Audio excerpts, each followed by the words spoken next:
আজকে এই দেশে বাউল গান গাওয়া যায় না, আক্রমণ করে। লালনের গান গাওয়া যায় না, আক্রমণ করে। কারা? জঙ্গিরা, যাদের কোনো চরিত্র নাই। সেই সব জঙ্গি ধর্ম ব্যবসায়ীরা, যারা এই দেশের সবচেয়ে অন্ধকারের জীব হিসাবে পরিচিত, তারা এই দেশকে ধ্বংস করে দিচ্ছে, সংস্কৃতিকে ধ্বংস করে দিচ্ছে।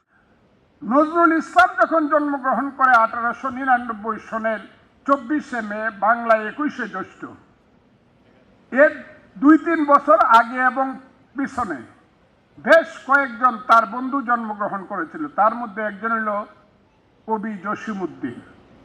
এইখানে তোর দাদুর কবর ডালিম গাছের তলে, 30 বছর ভিজিয়ে রেখেছি 2 নয়নের জলে, কবি জসিমউদ্দিন। তার ঠিক আশেপাশে জন্মগ্রহণ করেছিল 1902 সন আব্বাস উদ্দিন, গায়ক আব্বাস উদ্দিন। বাড়ি কুচবিহার, গান গায়, ভাওয়াইয়া গায়। মানুষ মনে করে গ্রামের মানুষ ঢাকায় হিসাব কলকাতায় ভাওয়াইয়া গাইবে, কোনো সেন্টার পায় না, কেউ তার গান রেকর্ড করতে চায় না। অনেক অনুরোধ করে নজরুল, এবং আজকে আমাকে বলতে হয় এইখান থেকে 2টা বাড়ি পিছনে একজনের বাড়ি আছে, সেই মহান ব্যক্তি কাজী মুতাহার হোসেন। আর একটা পত্রিকা ছিল তখন, যার বাবা, তার মেয়ের নাম নূরজাহান। এই 3 জনের অনুরোধে প্রথম আব্বাস উদ্দিন যে 2-3টা গান রেকর্ড করলেন, এবং সারা বাংলায় ভাওয়াইয়া যে একটা গান আছে, নদী না যাইও রে বন্ধু, নদীতে না যাইও রে বন্ধু, আমি নারী আমি দাসী, তুইলারে দিব পানি। এই যে আব্বাস উদ্দিন গান গাওয়া শুরু করলো, পুবালি হাওয়া পশ্চিমে যাও, কাবার পথে বইয়া যাও রে বইয়া, এই গরিবের সালাম কানি লইয়া। নজরুল এবং আব্বাস উদ্দিন, জসিমউদ্দিন এক জুটি। জসিমউদ্দিন গান লেখা শুরু করলেন তখন আব্বাস উদ্দিনের কণ্ঠে গাওয়াইবার জন্য। সেই রকম সুন্দর সুন্দর গান, আমি গানটা মনে হচ্ছে না আমি বলবো, সেই জসিমউদ্দিনের গান। তারপরে তাদের সঙ্গে যুগ হলেন আরেকজন, তিনিও বাংলার শ্রেষ্ঠ সন্তান, বাড়ি তার কুমিল্লা, নাম তার শচীন দেব বর্মন, জন্ম 1904। কে যাসরে ভাটির গান গাং বাইয়া, আমার বাইজান রে কয়ো নায়র নিত আইয়া। কি গানটা তো আপনারা শুনছেন তো নাকি? সব মিল হইল। তাদের একটু ছোট্ট একজন নারী, বিশ্বাস করা যায় না সেই সময়ে বাঙালি মুসলমানের সন্তান একজন নারী, যার বাপ হলো খান বাহাদুর, বাড়ি গোপালগঞ্জ।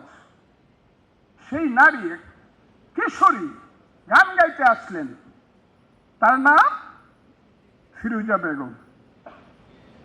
তাদের একটু ছোট, তাদের মানে কল্পনা করা যায় না। এখনো আমার মনে হয় ফিরোজা বেগমের এই গানটা যখন বাজে, আমার আপা আছেন এইখানে, মোর ঘুম ঘুরে এলে মনোহর, নম নম নম নম নম নম, চুপি চুপি চুমিলে নয়ন, তাই না?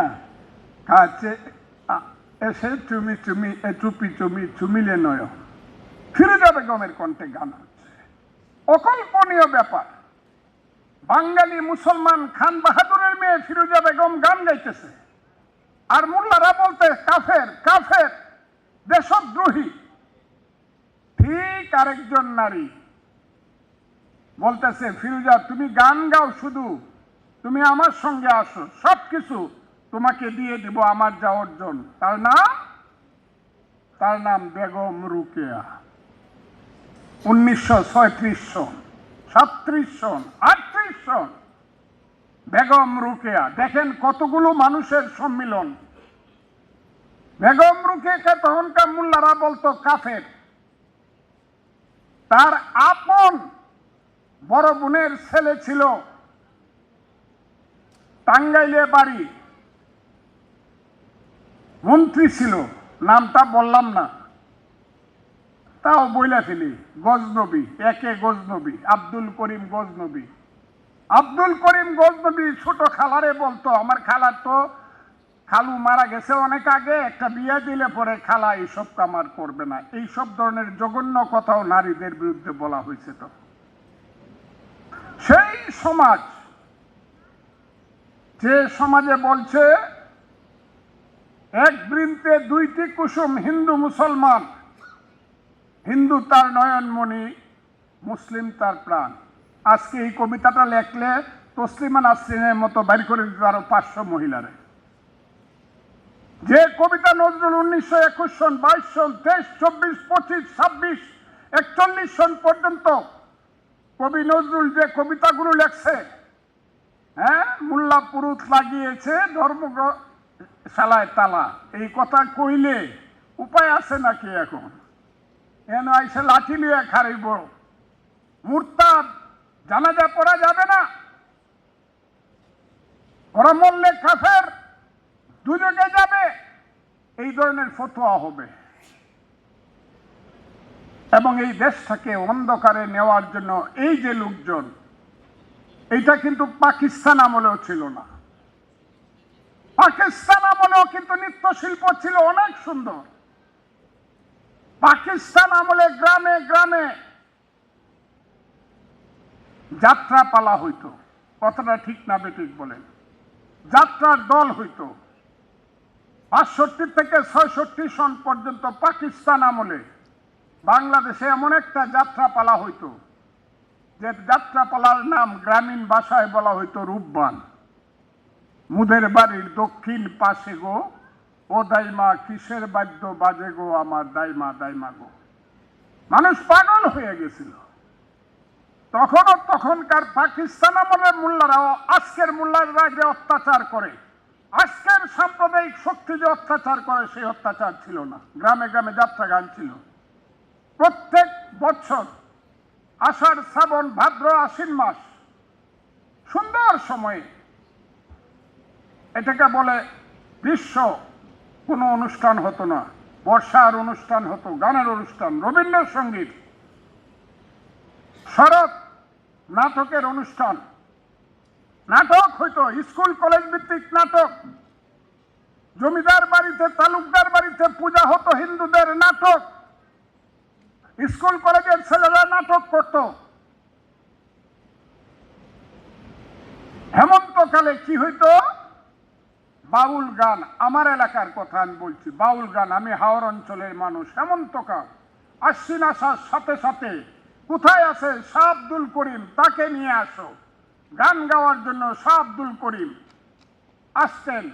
কে আসতো? আরকুম শাহ আসতো। কি গান গাইতো?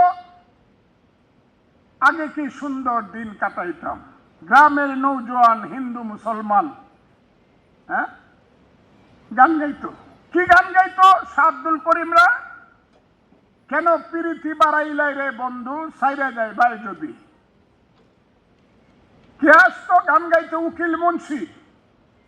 আমি ডাকি তাসি তুমি ঘুমাইছো নাকি, বুলবুলিয়া তোতা ময়না কত নামে ডাকি, শিকল খেতে উড়ে গেলে বুঝলাম না চালাকি রে পাখি, আমি ডাকি তাসি তুমি ঘুমাইছো নাকি।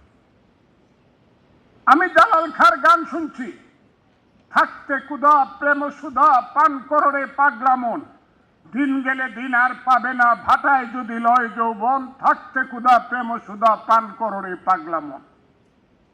আমি শুনেছি রাধারমণের গান, আমি শুনেছি রাধারমণের সেই গান, আমারে আসিবার কথা কইয়া মান করে রাই রইয়াছ ঘুমাইয়া। আমার হাওর অঞ্চলের গান। হাসন রাজা জানতো যদি হাসন রাজায় বাঁচবো কতদিন, বানাইতো দালান কোটা করিয়া রঙ্গিন, লোকে বলে বলে রে ঘর বাড়ি বালা না আমার। গান শুনেছি আমি রশিদউদ্দিনের গান শুনেছি, যে বাউলের শ্রেষ্ঠ সম্রাট রশিদউদ্দিন বলেছে, গান শুনেছি, হাকিম হইয়া হুকুম করো, পুলিশ হইয়া ধরো, সর্প হইয়া দংশন করো, উজা হইয়া যারো। এই বাউল গান শুনলে মন প্রশস্ত হইতো, প্রশান্ত হইতো, মনের সমস্ত নিরাবিলতা দুঃখ দূর হইতো। কিন্তু আজকে এই দেশে বাউল গান গাওয়া যায় না, আক্রমণ করে। লালনের গান গাওয়া যায় না, আক্রমণ করে। তারা জঙ্গিরা, যাদের কোনো চরিত্র নাই, সেই সব জঙ্গি ধর্ম ব্যবসায়ীরা, যারা এই দেশের সবচেয়ে অন্ধকারের জীব হিসাবে পরিচিত, তারা এই দেশকে ধ্বংস করে দিচ্ছে, সংস্কৃতিকে ধ্বংস করে দিচ্ছে।